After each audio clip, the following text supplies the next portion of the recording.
Friends demo video అయితే చూస్తున్నారు కదా, సూపర్గా వచ్చింది ఈ వీడియో మాత్రం. నేనైతే మ్యూట్లో పెట్టేసిన కాపీరైట్ ఇష్యూస్ వల్ల. ఓకే, మీరు ఫుల్ వీడియో చూడాలనుకుంటే ఇన్స్టాగ్రామ్లో పోస్ట్ చేసిన అండ్ టెలిగ్రామ్లో కూడా ఉంటుంది. మీకు అలర్ట్ మోషన్ కావాలంటే కూడా టెలిగ్రామ్లో పోస్ట్ చేసి పెట్టిన, పిన్ చేసి పెట్టాను. అక్కడికి వెళ్ళి చూడండి, చూసి నచ్చితే ఒక లైక్ చేయండి. ఓకే, లేట్ చేయకుండా వీడియోకి అయితే వెళ్ళిపోదాం. ఓకే ఫ్రెండ్స్, నేనైతే అలర్ట్ మోషన్ ఓపెన్ చేసుకుంటున్నాను. ఓపెన్ చేసుకున్న తర్వాత మీరు ఫస్ట్ ఫాంట్ అనేది ఇస్తాను. ఫాంట్ అనేది ఇక్కడ న్యూ ప్రాజెక్ట్ అనేది ఇచ్చాను. ఫాంట్ అనేది మీరు ఫస్ట్ ఇంపోర్ట్ చేసుకోండి. ఓకే, ఇంపోర్ట్ చేసుకున్న తర్వాత ప్రాజెక్ట్ అనేది ఇంపోర్ట్ చేసుకోవాలి, అంటే దీంట్లోకి తెచ్చుకోవాలన్నమాట. సరే, ఇది కెమెరా ఆన్ చేసుకున్నాం. ఫస్ట్ మనం రఘువరన్ బీటెక్ నుంచి సాంగ్ తీసుకున్నాను.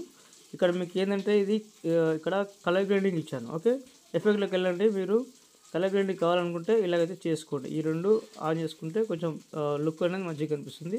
లేదు మాకు వద్దనుకుంటే ఆఫ్ చేసుకోండి. ఓకే, ఇది ఒకటి. ఇంకొకటి ఏంటంటే ఇక్కడ నా లోగో ఉంటుంది, ఆ లోగో అనేది తీసేసుకోండి. ఓకే, మధ్యలో ఇది 3D వీడియో కాబట్టి మధ్యలో నేను కట్ చేసి నా ఫోటో అనేది పెట్టేసుకోండి. సో ఇది ఇలా ఉంది కదా, మీకు బ్యాక్గ్రౌండ్ లేకుండా చూసుకోండి. ఇక్కడ ధనుష్ సార్ ఫోటో ఉంది కదా, ఈ ఫోటో అనేది రీప్లేస్ చేసుకోండి. ఓకే, రీప్లేస్ ఎట్లా, మనం కలర్ అండ్ ఫీల్డ్లోకి వెళ్ళి ఇక్కడ జేపీజీ ఉంది కదా, పిఎన్జీ ఉంది కదా, పిఎన్జీ టైప్లో ఉంటుంది. నేను ఇక్కడ ఆల్రెడీ పిఎన్జీ చేసి పెట్టాను. ఆ పిఎన్జీ కూడా నేను చూపిస్తాను. ప్రెస్ ఐకాన్ చేసుకోండి. ఓకే, ప్రెస్ ఐకాన్ చేసుకుంటే మనకు ఆటోమేటిక్గా ఇక్కడ వచ్చేస్తుంది. ఓకే, పర్ఫెక్ట్, సూపర్ ఉంది కదా. మీరు ఇది ఒకటి.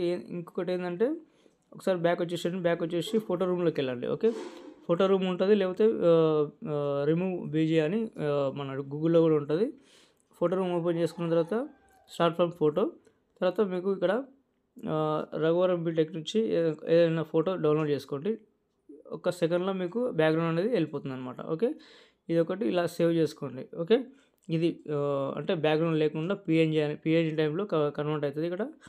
ఇక్కడ ఏంటంటే ట్రాన్స్పరెంట్ ఉంది కదా, అది క్లిక్ చేసి దీన్ని మాత్రం ఎక్స్పోర్ట్ చేసుకోండి. ఓకే, ఎక్స్పోర్ట్ చేసుకొని సేవ్ టు గ్యాలరీ. ఓకే, వచ్చేసింది మనకి. ఓకే, ఇలాగైతే చేసుకోండి, అన్నీ ఇలాగే ఉంటుంది. మనమైతే ఫస్ట్ అయితే ప్రాజెక్ట్లోకి వెళ్దాం. ప్రాజెక్ట్లోకి వెళ్ళి ఇంతే ఉంటుంది ఫ్రెండ్స్. ఇంకా మీకు సాంగ్ కానీ అన్నీ ఇంపోర్ట్ అయిపోయినాయి. మీరు మాత్రం నేను 2 ఫాంట్స్ ఇస్తాను, ఆ ఫాంట్స్ అనేది యూజ్ చేసుకోండి. లేదు మీ దగ్గర వేరే ఫాంట్ ఉందంటే కూడా యూజ్ చేసుకోండి. మంచి క్వాలిటీతో ఎక్స్పోర్ట్ చేసుకోండి. ఇంతే ఉంటుంది ఫ్రెండ్స్. ఇంకేమైనా డౌట్స్ వస్తే కామెంట్ చేయండి. Okay, thank you friends.